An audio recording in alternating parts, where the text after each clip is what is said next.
Buenos días, mi nombre es Santiago Andrés Rijo Ulloa y hoy voy a hablar sobre la explicación de este mapa conceptual de electrocinética. Bien, primero voy a hablar un poco sobre los condensadores. ¿Qué son los condensadores? Estos se caracterizan por tener dos placas y que se encargan de almacenar energía, la energía eléctrica. Pueden tener diferentes formas y están separadas por un dieléctrico, el cual evita que las placas se dañen por efecto del campo eléctrico generado. La fórmula para la capacitancia, que es lo que se mide usando los condensadores, va a depender de la geometría de las placas. Entonces, si son planas, pues aquí está la fórmula de capacitancia, que va a ser epsilon sub 0 por área sobre D. Si son cilíndricas, tiene su propia fórmula y lo mismo para esférica, van a depender de esa geometría de las placas.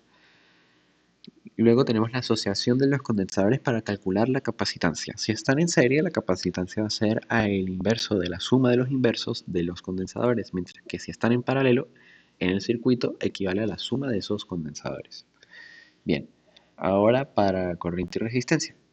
La fórmula general va a ser que la corriente va a ser diferencial de carga sobre diferencial de tiempo o simplemente carga sobre tiempo, mientras que la resistencia va a ser igual a diferencia potencial sobre corriente o intensidad.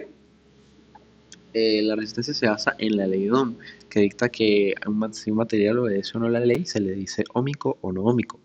Por dar un ejemplo, un material óhmico sería una resistencia cualquiera, eh, el cual pues obedece a la ley porque eh, pues aplica resistencia, valga la redundancia, mientras que un material no óhmico sería un bombillo incandescente que deja ir la energía, como por lo general no se quiere, de una resistencia. La resistencia tiene como unidad de medida el ohmio y se relaciona con la potencia eléctrica, la densidad y la resistividad.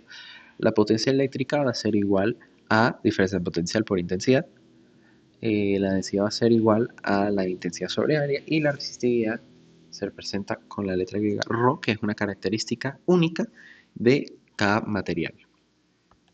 Bien, la asociación entre las resistencias va a depender si están en serie o en paralelo en el circuito, al igual que con los condensadores, solo que el cálculo de estos va a ser al revés para la resistencia. Si están en serie, equivale simplemente a la suma de las resistencias, mientras que cuando están en paralelo va a ser al inverso de la suma de los inversos de las resistencias. Bien, entonces ya en cuanto a los circuitos, todos los circuitos consisten en nodos, ramas y mallas. Para el cálculo de la corriente dentro de estos circuitos se usan dos métodos, especialmente son las reglas de Kirchhoff y las leyes circulantes de Maxwell. Estos utilizan la dirección de la carga dentro de estas mallas para averiguar la corriente total dentro del circuito o quizás simplemente la corriente total o el voltaje total dentro de un nodo en específico.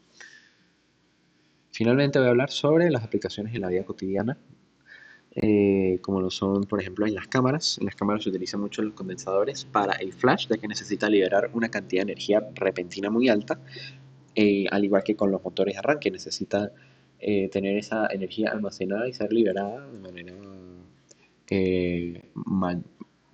necesita una energía elevada y necesita que sea expulsada de manera rápida, entonces se usan los condensadores para estos motores de arranque, ya sean en licuadoras o incluso en carros.